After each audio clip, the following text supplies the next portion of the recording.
And on the sign language interpretation tonight, we have Damian Evans. The unfolding political cooperation between President William Ruto and ODM leader Raila Odinga has been hailed as a step towards uniting the country's antagonistic political factions.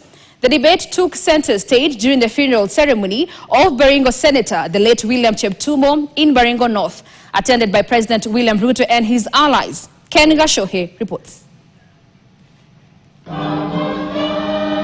President William Ruto, members of his cabinet and other politicians joined thousands of mourners in Bartabo, Baringo North for the burial ceremony of Baringo Senator, the late William Cheptumo, who died on February 16th after a long illness. I want to thank God for the life that I shared with William.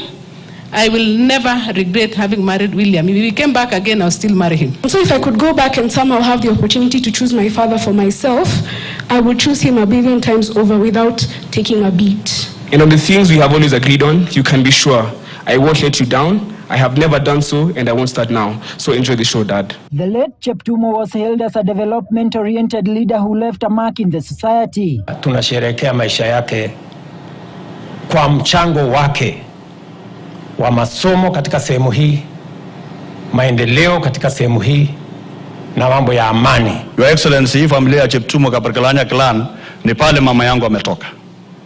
Mimi nimepoteza chomba ambaye pia katika maisha yake alinikusa kunilipia fees. Hata wakati kulikuwa na shida, bado he was being welcomed in all parts of this county as a uniting factor. Tumepoteza mtu ambaye hupenda utangamano. Tumepoteza mtu mtulivu na mkakamavu.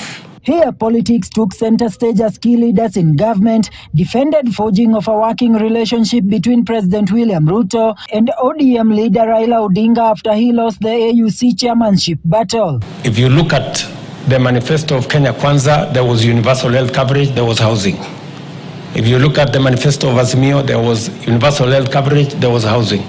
There are some common issues that we can pursue with common interest for the people of Kenya. Sisi tunataka kumuhimiza rais wetu, like you have done, your Excellency, reach out to everybody. That's your legacy. That you are leading a country called Kenya.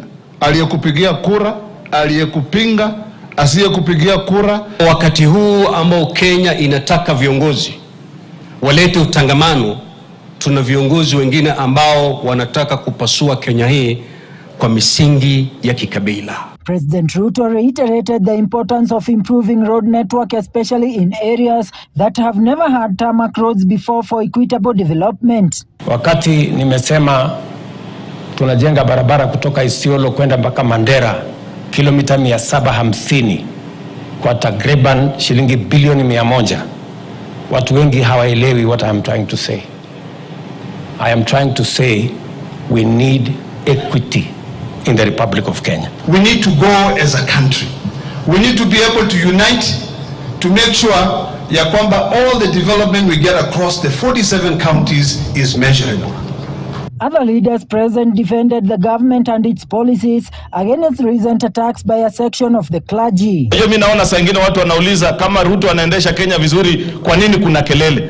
Kutakosaje kuwa na kelele na unasema tukue sawa? Wale wamekuwa wakikula zaidi ya share yao, si mpaka watapiga kelele? Wakati fedha zilikuwa zinaporwa kutoka huduma ya NHIF, hatukusikia haki yetu, hatukusikia madeni yakidaiwa, lakini yale ambayo yameinheritiwa na Social Health Insurance Fund, sasa ndio tumesikia kelele mingi sana. Ken Gashohe, KTN.